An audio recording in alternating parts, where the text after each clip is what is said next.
You're watching News 3 Now, live at 4, moving forward.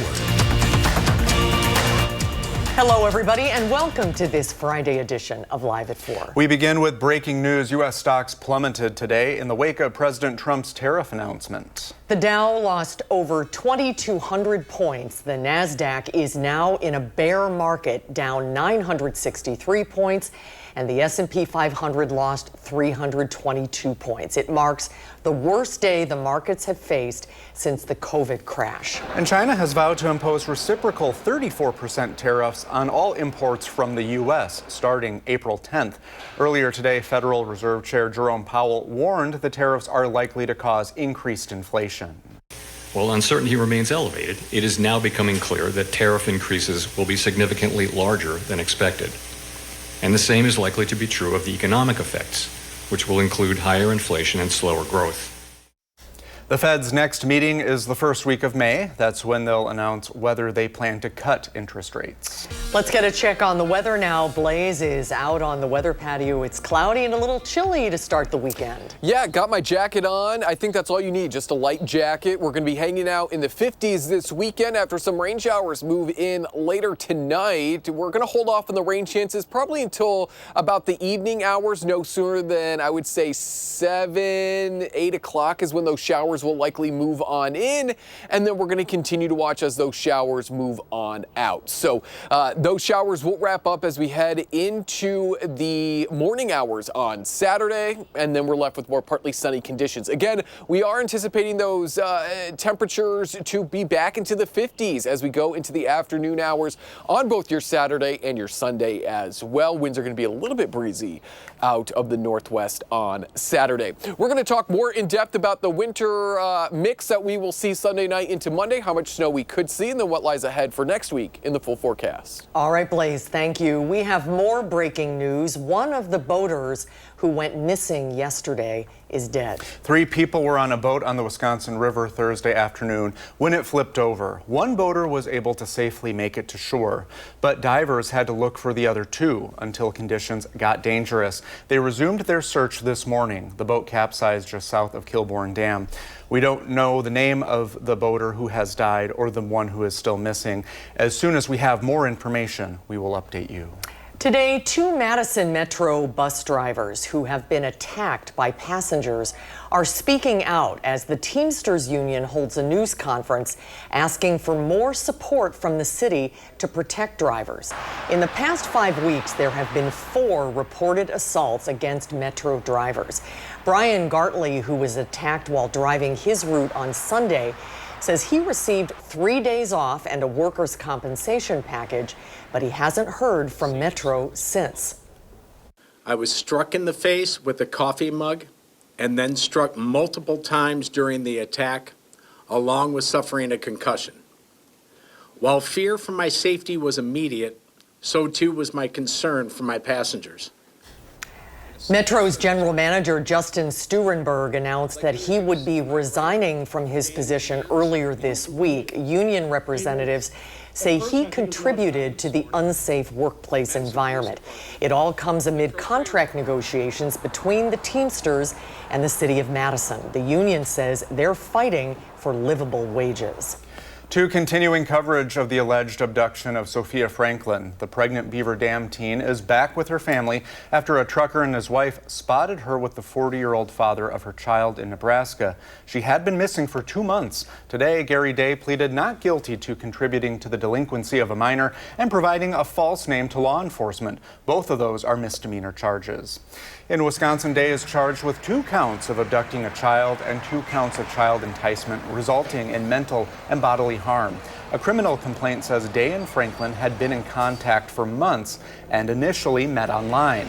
At the time of her abduction, there was a no-contact order between them. If convicted, he could spend 25 years in prison and pay $100,000. We have all the details of this story up on channel3000.com. To receive any updates on the case, download the free Channel 3000 mobile app. The deadline for TikTok's Chinese parent company to sell most of its ownership or get banned from U.S. app stores has been extended. President Trump announced he is again delaying the enforcement of a bipartisan law seeking to force ByteDance to sell the app for 75 days. It comes just one day before the ban was supposed to go into effect. A better than expected jobs report is out today. The Labor Department's new jobs report shows the U.S. added 228,000 jobs last month. That beat expectations. Unemployment ticked up slightly to 4.2%. The healthcare industry saw strong gains, but there was no big movement in manufacturing.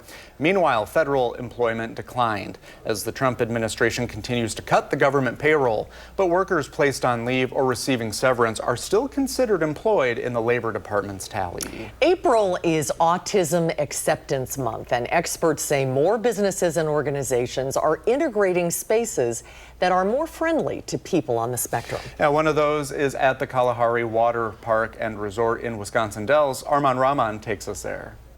I'm standing inside Kalahari Resort's third and newest calming room for kids with sensory and neurodivergent challenges. And what's unique about this one is this piece behind me that ties the room together in more ways than one. This is Mama Jules, and this is baby Grant. And this is Grant Meunier, who created Grant the Jigsaw Giraffe based on himself and Mama Jules based on his mother, using sustainable materials. The two's eyes watch over the new calming room, done in collaboration with SSM Health's Trafford Center. I'm very sensitive to a lot of noise as well. To just come in here, take a moment, let this quiet area just let them settle their nerves, and they'll feel better. Having my art displayed in here, you can't imagine how much joy that makes me feel. The room features sensory-friendly toys, bubble machines, and other tools for kids who need a break from the craziness of the water park. And Grant isn't just an eco-artist. He actually helps kids with similar challenges as his at SSM Health's Trafford Studios. I'll have more on that work in a little bit. For now, reporting in Wisconsin Dells, Arman Rahman, News 3 Now. Thank you, Arman. SSM Health's Trafford Center and Trafford Studios in Fond du Lac are named after Dr. Harold Trafford, best known for his work with those who are neurodivergent and on the autism spectrum. News 3 Now is hosting a giveaway. If you're interested in going to the Midwest Horse Fair, you're in luck. All you have to do is enter at a link on channel3000.com and you could win free tickets. The fair takes place at the Alliant Energy Center next weekend, April 11th, 12th, and 13th. Well, next on Live at 4, a judge's ruling on the case of a man mistakenly deported. Whether he'll be able to come home, we'll tell you when Live at 4 returns.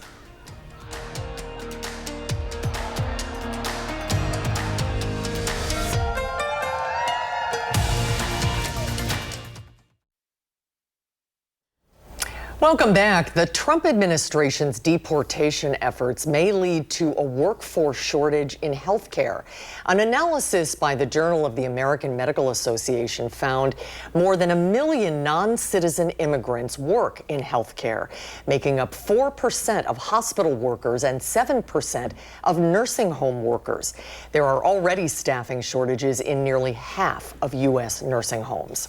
The Trump administration will have to return a man to his family in Maryland after it mistakenly deported him to El Salvador. A few hours ago, a federal judge ruled the administration had to arrange for the return of Kilmar Abrego Garcia. ICE expelled Garcia last month despite an immigration judge's 2019 ruling that shielded him from deportation to his native El Salvador, where he would likely face persecution from local gangs. Ahead of today's ruling, people rallied outside of the courthouse where the federal judge would be making his decision. At that rally, we heard from Garcia's wife. In the blink of an eye, our 3 children lost their father, and I lost the love of my life. Days ago, I witnessed our 10-year-old daughter attempting to send messages to Kilmar from her tablet, telling him how much he misses him. President Trump's deputy chief of staff called the judge who made the ruling, quote, a Marxist judge. More charges against Sean Diddy Combs. Prosecutors filed 2 new charges against the music mogul today. Those include sex trafficking and transportation to engage in prostitution. Combs is now charged with 5 federal crimes, including racketeering, conspiracy. He's in a New York detention center awaiting trial next month. In the UK, police have charged Russell Brand with rape and sexual assault. The 50-year-old comedian has previously denied the allegations. Police began investigating Brand in 2023 after a joint investigation by 3 British media outlets. Police say one of the women accuses Brand of raping her in 1999. Authorities list other allegations of assault and sex crimes against 3 more women from the early and mid-2000s. London's Metropolitan Police say Brand will appear in court early next month. Israeli Prime Minister Benjamin Netanyahu says his country's military is dividing up parts of the Gaza Strip. Video shows Israeli forces expanding their ground operations in northern Gaza today. For weeks, Israel has been upping airstrikes on the enclave, escalating its campaign against Hamas in what it calls an effort to get the group to agree to new ceasefire terms. And that includes the release of more hostages. 24 living hostages and 35 bodies are believed to still be in Gaza. The seizure of land comes days after Hamas reportedly killed a Palestinian protester who spoke out against the group. Militants captured 22-year-old Uday Rabi from the streets of Gaza City and returned him in a state near death. He died shortly after his body was returned. Rabi's family says his body was delivered with a message that this is the fate of anyone who speaks ill of Hamas's armed wing. Hamas has yet to publicly comment on the death. At least 8 people are dead after storms swept through parts of the South and Midwest this week, and there's more to come. Forecasters warn of more threats to the region, severe thunderstorms and relentless rain that could potentially trigger historic flooding this weekend. The states seeing the worst of the weather: Tennessee, Missouri, Indiana, and Kentucky. But at least 14 states had flood warnings in effect earlier today. We're going to see some showers to start our weekend, but hopefully nothing severe like that, Blaze. No, we have said goodbye to our severe weather threat at least for the next 7, potentially 10 days. No big organized systems look to move through the Midwest, bringing us that severe weather chance. But we will continue to see a chance for rain, not only tonight, but also into parts of next week as well. We'll also find that wintry mix returning as we go Sunday night into your Monday. We're hanging out in the 30s tonight with most of that rain further south and eastward this evening. Pretty seasonal, upper 30s to low 40s underneath those mostly cloudy conditions, with that rain really picking up after midnight. 50s on your Saturday. Once those rain showers move on out during the morning hours, we become partly sunny, and we stay sunny into your Sunday. It's overnight, though, after climbing into the low 50s, that we welcome back another chance for a wintry mix. Maybe not welcome, but we have to deal with another round of wintry mix. That moves in as we go into your morning on Monday, wrapping up likely into the late morning through the early afternoon. Further to the east, you're going to have the better chance for that snow activity. Most of us picking up less than an inch of that snow. This is coming out of Canada, so it's not going to have a lot of moisture to play with. Not to mention, we are still warmer than freezing, so it's going to be hard for that snow to stick around. We could see pockets of an inch closer to the Lake Michigan shoreline, but we're likely looking at less than an inch that will likely melt as we go into not only the rest of your Monday, but into Tuesday certainly as well. For your Saturday, after that morning rain shower and cloud activity moves on out, breezy with winds out of the northwest, pretty seasonal, mid to upper 40s to the low 50s. And without the rain tomorrow, if you're going to be outside, tree pollen is going to be on the medium to high range. So allergy sufferers, I do apologize, but when we get some of that rain in the forecast, it does wash the atmosphere out of all of that pollen. And I have to give a special 3rd birthday shout out, because we are Channel 3, to my friend's son Chance. He is turning 3. Look at him there. He's enjoying his birthday donut and some fresh fruit. So happy birthday, Chance. I hope it was a beautiful 3rd birthday. We're looking at a pretty quiet weekend, as I said, after Saturday. Sunday, pretty sunny as well. Then we see that rain-snow mix return Sunday night into Monday. Our next best chance, I think, for more widespread rain is likely going to be Tuesday night into Wednesday. We could pick up about an inch of rain, but that doesn't look to be severe. And then we're going to be into the 50s and 60s Wednesday through the start of that following work week. Thank you, Blaze, and happy birthday, Chance. Yeah, happy birthday. Hope that was a good birthday donut. Well, in the 608, it's the day of the Badger. Josh Spreiter is on the UW-Madison campus with what this means for you at home. It is the first weekend of April, which means we're starting to see the transition to more outside events as the weather gets a little warmer, of course. Saturday is set to be a fun night at Stevens Field. UW-Madison Soccer is set to take on Forward Madison FC for a local showdown. Gates open at 5. Families can enjoy beats from the DJ along with family-friendly activities like face painters, balloon artists, and petting zoo animals. Kickoff is set for 6. Tickets are available now starting at around $24. Starting tomorrow, UW-Madison Science Expeditions kicks off a full weekend of fun. We previewed this yesterday in the 608. It's a campus-wide open house featuring hands-on science exhibits, presentations, and tours. Outdoor activities will also take place. We have a link with the full schedule on channel3000.com. And finally, this weekend is the final late winter market at Garver Feed Mill, which means the Dane County Farmers Market returns to the Capitol Square next weekend. We'll be live with a preview of that next week in the 608. But in the meantime, be sure to support your local farmers Saturday morning from 8 to noon. We have more happenings this weekend in the 608 over on channel3000.com. In the 608, I'm Josh Spreiter, News 3 Now. Thank you, Josh. And speaking of, we are looking ahead to next weekend. Yes, we are. The Dane County Farmers Market, as Josh just mentioned, returns to the Capitol Square. We'll sit down with the market's assistant market manager to talk about what you can expect when Live at 4 continues.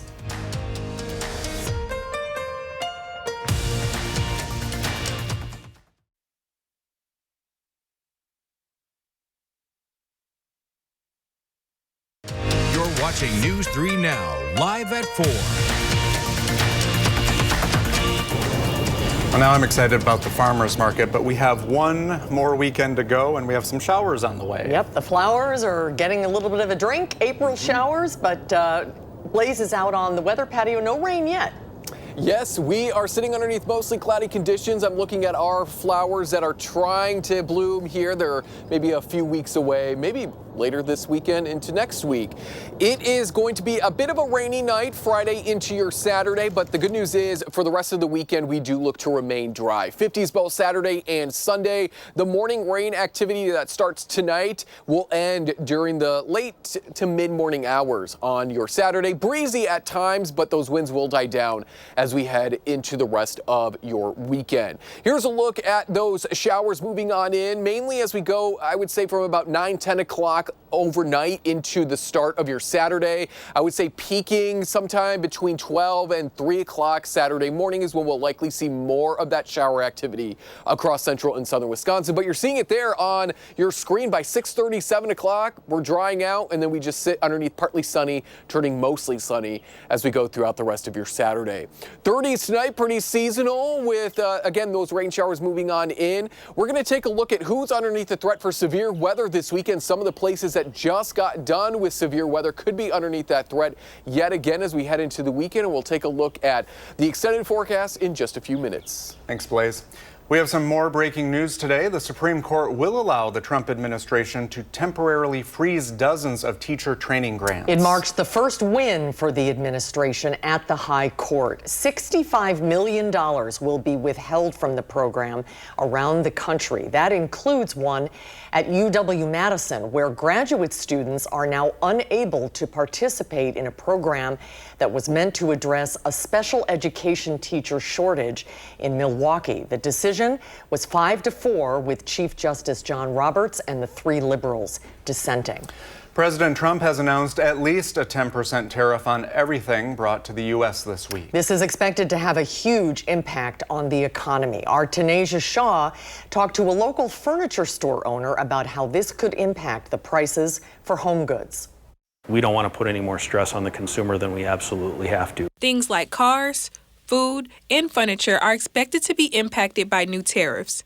A customer at Don's Home Furniture here in Madison told me that the economy doesn't determine when he purchases anything. If it isn't one thing, it's another. If it isn't COVID, it's this. So you get used to the unknowns, and you just have to move on with your life. So we needed a product. We bought it. Don's is family-owned and prides themselves for having American-made products. A majority of the furniture that we sell here, about 95% of it anyway, is actually made here in the States. We actually do a lot of the builders that supply us with furniture is furniture that comes from the Amish throughout Indiana and Ohio. Even though most of the items here at Don's were made in America, tariffs could still impact their prices. The reason for that is there are some components of that, whether it be some of the stains and finishes that go on it, whether it be some of the hardware, the screws, the other metal components and other pieces and parts of it that actually go into building the furniture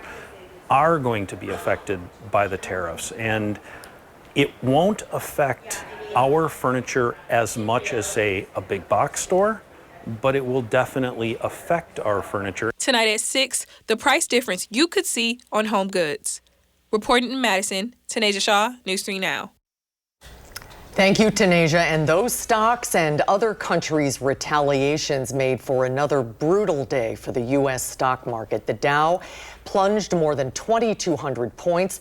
The Nasdaq closed in a bear market for the first time since 2022, down more than 20% from its record high in December. And the S&P 500 was almost 6% lower. The tech-heavy Nasdaq was 5.8% lower.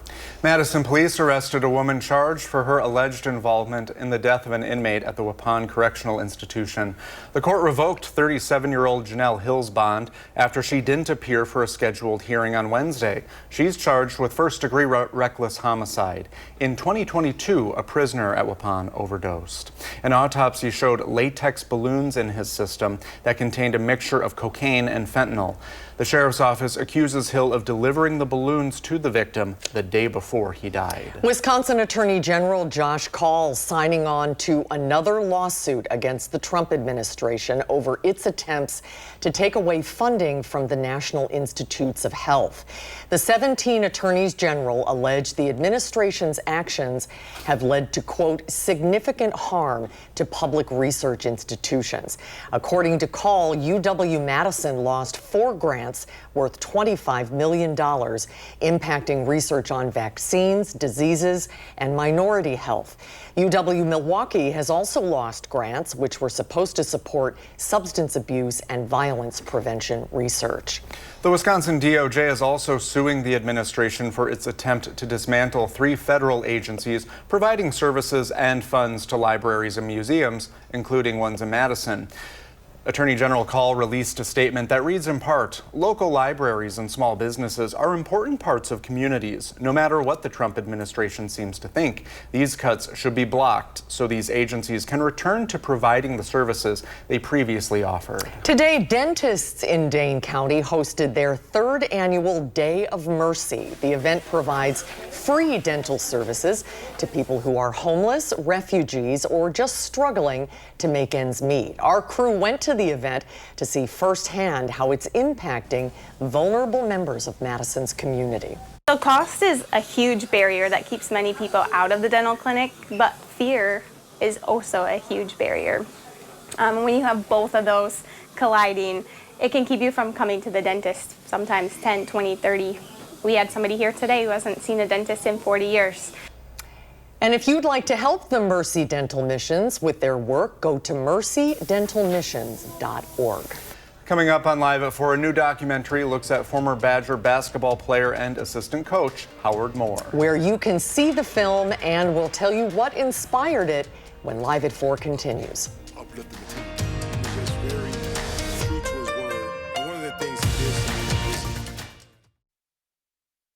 Was always energetic, upbeat, uplifting the team. He was just very true to his word. And one of the things he did say on my visit, that if I decided to come to Wisconsin, that he would take care of me. And he did that. Well, this was a scene from the new full-length documentary, A Road at Night, which premieres this weekend at the Wisconsin Film Festival.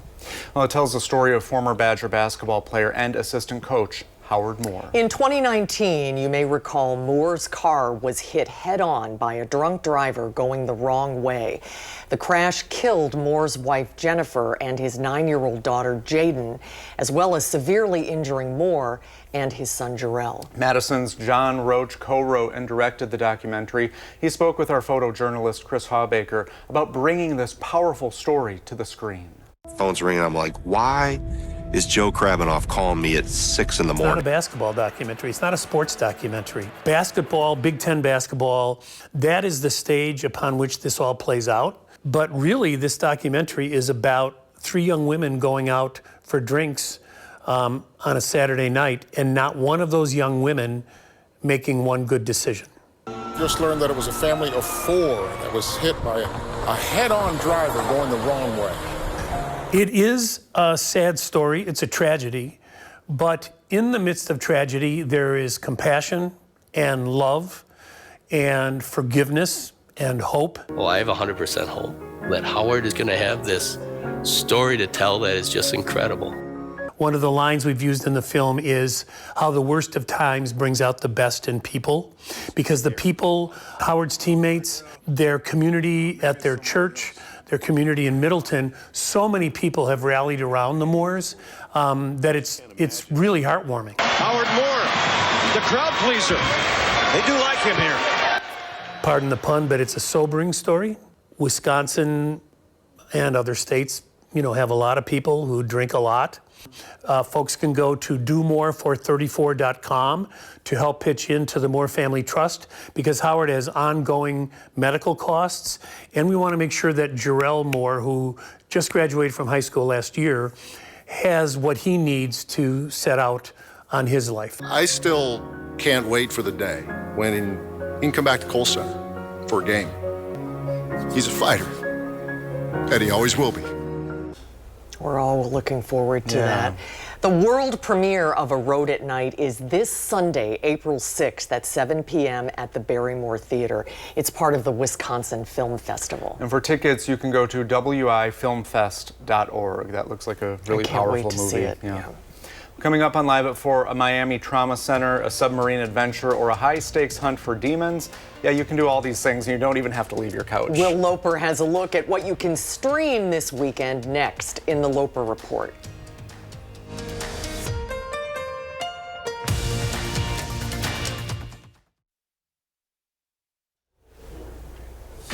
Oh, that brightens up the mood, doesn't it? Isn't that beautiful? This is a live look inside the Como Conservatory in St. Paul, Minnesota. It's 46 degrees in Minneapolis today and cloudy, but bright and colorful inside. Perfect day to look at some flowers. Well, Grey's Anatomy is coming back for its 22nd season next year. You've seen every season, right? I have. I'm going down with that show. It's going to outlive me, I think. But if you need a prescription for a new medical show, Netflix has you covered. Plus 5 of Wes Anderson's film favorites. Will Loper has a look at what's newly streaming on the Loper Report. Okay, I got 2 incoming. Let's go! Lift intubator. You need to move faster. We should start compressions. Dive into drama amidst medical crises in Pulse, newly streaming on Netflix. Chief Resident Phillips has been suspended. Come on, the guys are saying we have no idea what actually happened. We'll need to appoint a replacement. I have chosen Danny Sims. Dr. Cruz, you can't promote me. It shouldn't be me. I'm sure you'll prove to us why it should be. Come on. It's gonna be great. The show follows a group of ER doctors navigating relationships in a Miami trauma center.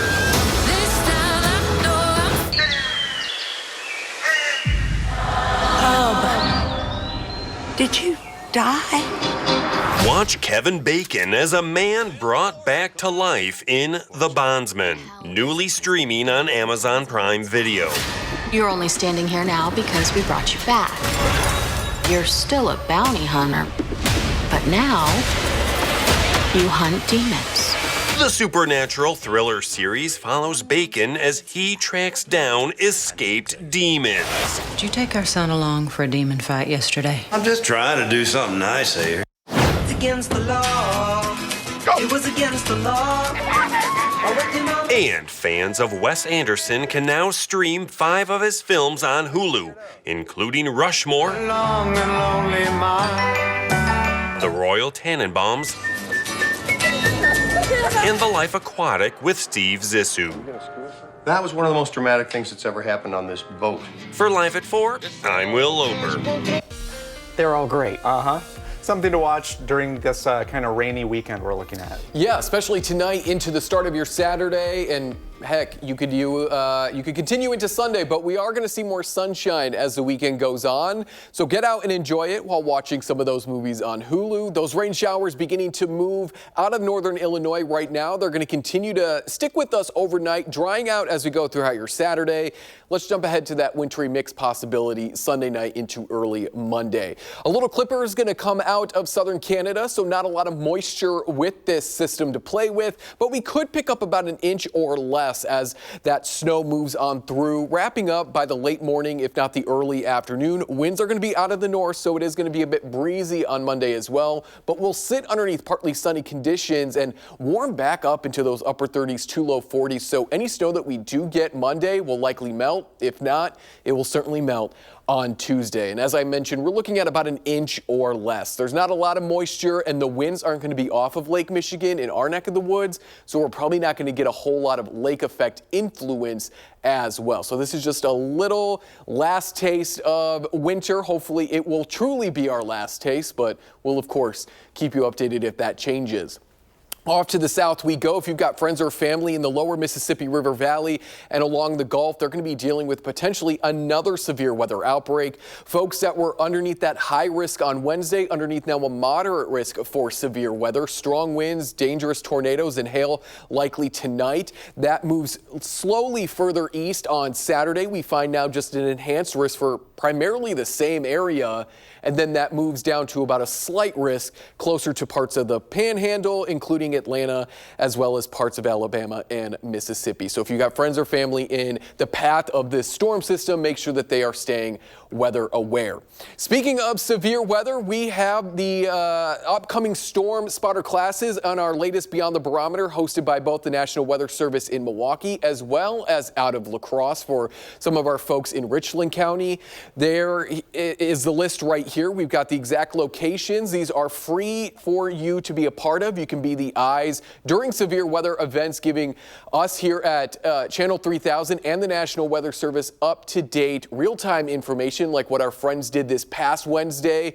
Jordan, as well as a couple other storm spotters, were out giving us photos and keeping us updated on what was happening. Of course, use all safety precautions when you are either taking photos of severe weather or if you are storm chasing. But there is no severe weather in the forecast here, so that is some good news. 40s and 50s tomorrow. Pretty seasonal, breezy again once that rain wraps on up. A beautiful Sunday, low 50s. A little bit cooler on Monday with that snow, but as I mentioned, it'll melt by Monday, if not Tuesday for sure, because we are back in those upper 40s to low 50s.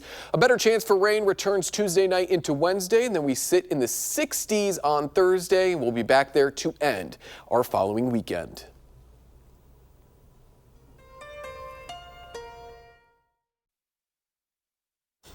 Two orphaned Bob kittens from Verona are back in the wild. They previously spent the last 7 months at the Dane County Humane Society's Wildlife Center. When they got there, look, kind of looks like our kit. Do you have a bobcat? Yeah. She's about that size. The baby bobcats were dehydrated and malnourished. They got a good diet, and their caretakers wanted to keep them over the winter to make sure they were strong enough to leave. Over the past 7 months, the Wildlife Center team watched from a distance, and with the use of video cameras as the brothers played and interacted with each other, they hunted in their enclosure for food, and then they engaged in other wild behaviors to ensure they would be ready to return to the wild. Oh, there they are. They're playing right up there. Well, if you want to submit a Feel Good Friday story to tips@channel3000.com, please do. Just have the subject line Feel Good Friday for a chance to be featured on Live at 4. We'll be right back. Monday on Live at 4, Will Loper reviews the weekend at the box office. And later on News 3 Now at 6, a look at several of the movies that you can see this weekend at Wisconsin's Film Festival. Thanks for watching Live at 4 today, everybody. We hope to see you right back here on Monday. News 3 Now at 5 starts right now.